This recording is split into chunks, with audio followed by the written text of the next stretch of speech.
much so that they now are letting people go back to the movie theaters. So that's a sparkle of hope. Definitely a sparkle of hope.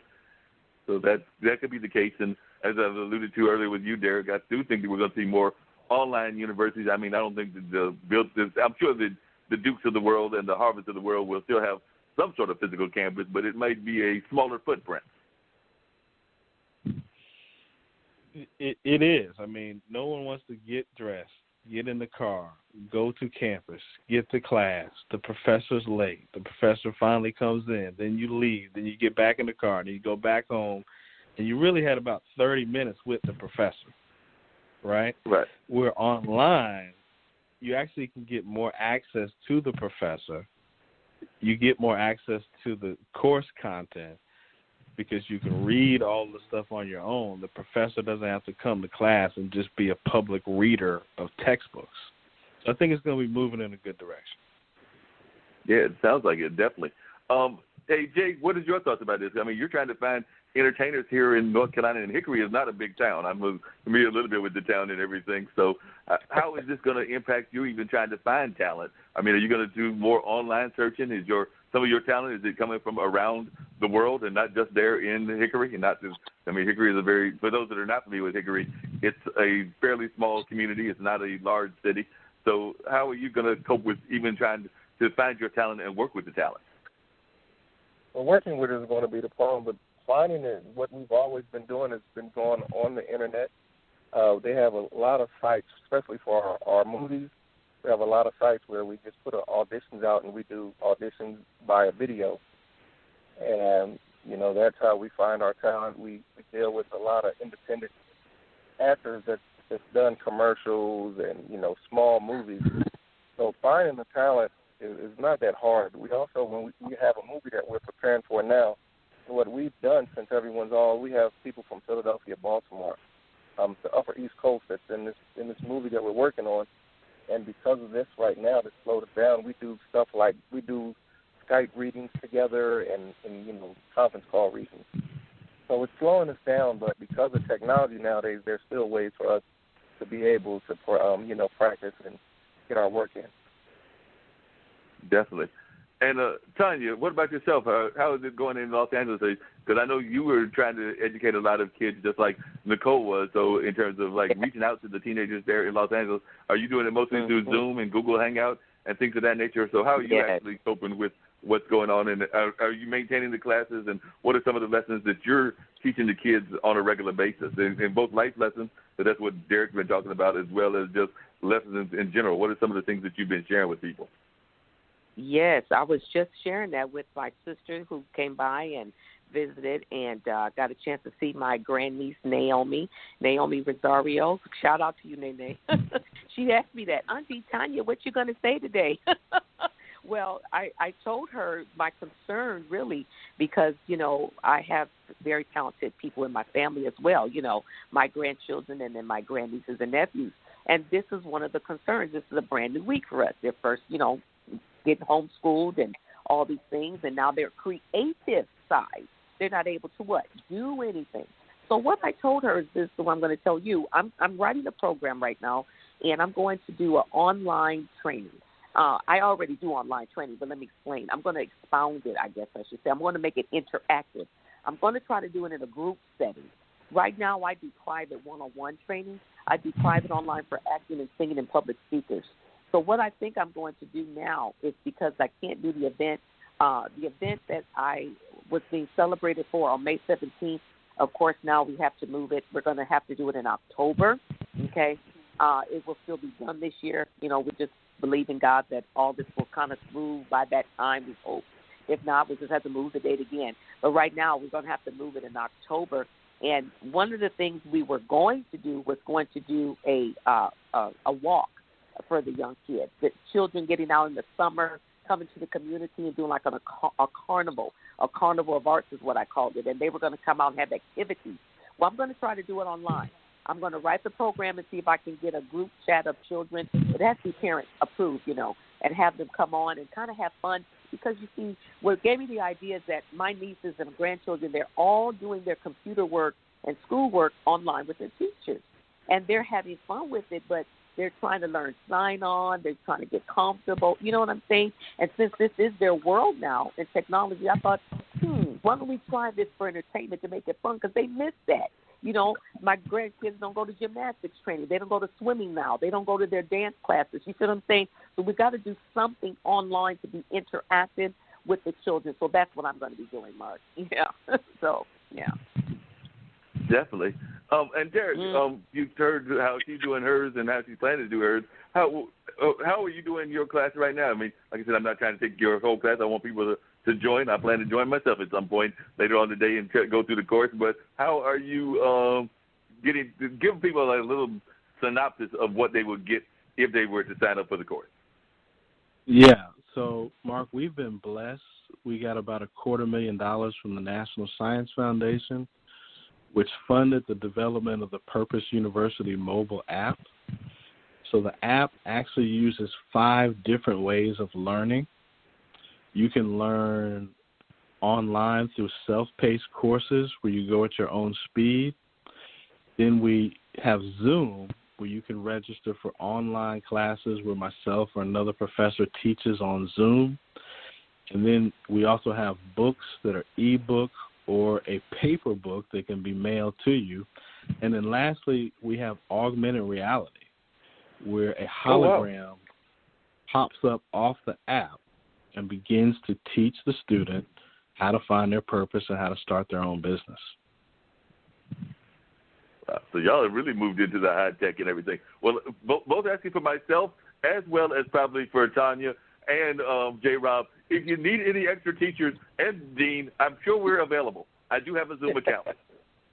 So this is what I suggest, especially Tanya, because Tanya's got more wisdom than everybody on the phone. And I don't mean to be dissing you, Mark, but Tanya got it going on. Praise God. What we all need to do is go on teachable.com. Teachable.com, and you can create your own class for free. Okay. You can use your smartphone, film yourself, film videos of yourself, put it in the class with text. Teachable.com. It's time to start your class today. That's awesome. Now, that's awesome. Now, let me tell you something. That's brilliant. When I in the early 90s, we did 5 shows in Hollywood, a piece I wrote called Big Sister, Little Sister. So I want to say this to you both. The first thing I did was I wrote an interactive play to teach children theater, because everybody kept saying, wow, how do you do this, Tanya? How do you learn theater? So I wrote a program for them, and it was called Big Sister, Little Sister. So we wound up doing the program for 5 years, and at the end of the program, they now do a presentation. Do you know when we took those kids in 2009 to Hollywood, we did 5 sold-out shows of complex theater, and those kids all went way beyond my measured dreams. There's one student, listen, you guys, oh, my God, Stephen Washington, he trained with me. That boy was 12 years old. He went from my training class to Broadway, to Lion King playing Simba. You talk about sitting in the theater in tears. You see, this thing, you guys have no idea. You could do something so small like what you're saying right here, and you'd be so surprised who you tap in. He just walked into my workshop. So, see, now what we have to do, you guys, we have to take that same energy and that same concept and put it to the online. And this, what you're saying, is a perfect opportunity to do that. You'd be amazed.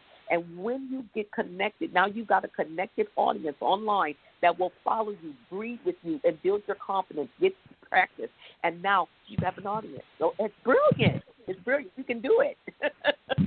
Yeah. And I had actually heard about Teachable from Derek. I had actually heard about Teachable this weekend from my friend Shree, who I listen to regularly, that does a Facebook read-along of the New York Times, and he's actually doing a daily COVID call every day. He's been doing it out of New York City. I think today was day 11. Oh, wow. So ever since this crisis started, he does a daily call. I'll send you the link because he does a call, and it varies. Like one time yesterday he had a positive psychologist on that was talking about, how to have positive psychology during this time. I missed the one today, but today was supposed to be about how people are dealing with hard economy in this day and time. He had Lippy Roy, who's actually been on our show, who's a medical professional, and some others talking about some of the medical things that are needed during this time. So he's doing different things during the call. And he's actually going to have a call, I think it's either Tuesday or Wednesday, dealing with the arts and the survivability of the arts during this time, because he was the digital person for the Met Museum in New York for a number of years. And so he's got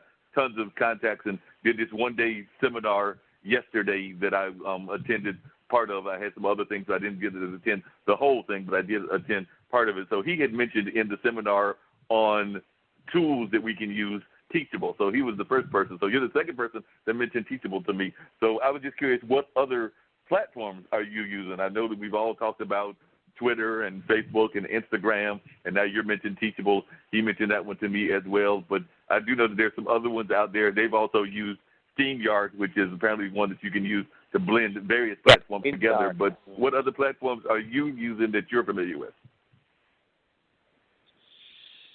Yeah, right now through our app we use Teachable, Zoom, Eventbrite. We're heavy on Instagram and LinkedIn, but we need to get on Snapchat. You know, we need to get on some more platforms. So there's some areas for improvement that I have. I mean, there's always areas for improvement for all of us. There is no doubt about that. That's what we're all doing on a constant basis, is improving on a regular basis. Jay, share a little bit about your background out of Philly, and also share a little bit about the platforms that you're on. And if you want to, all of you, I need to get your handle so that we can share that with people and everything, both the Twitter handles, the Instagram, and everything. But Jay, just share a little bit about what got you to Hickory, of all places, from Philly, and your own musical background. We've heard a little bit about Tanya's background, and I do want Tanya to elaborate a little bit more about her background. But definitely, Jay, share a little bit about your musical journey. My musical journey started actually in the United States Marine Corps.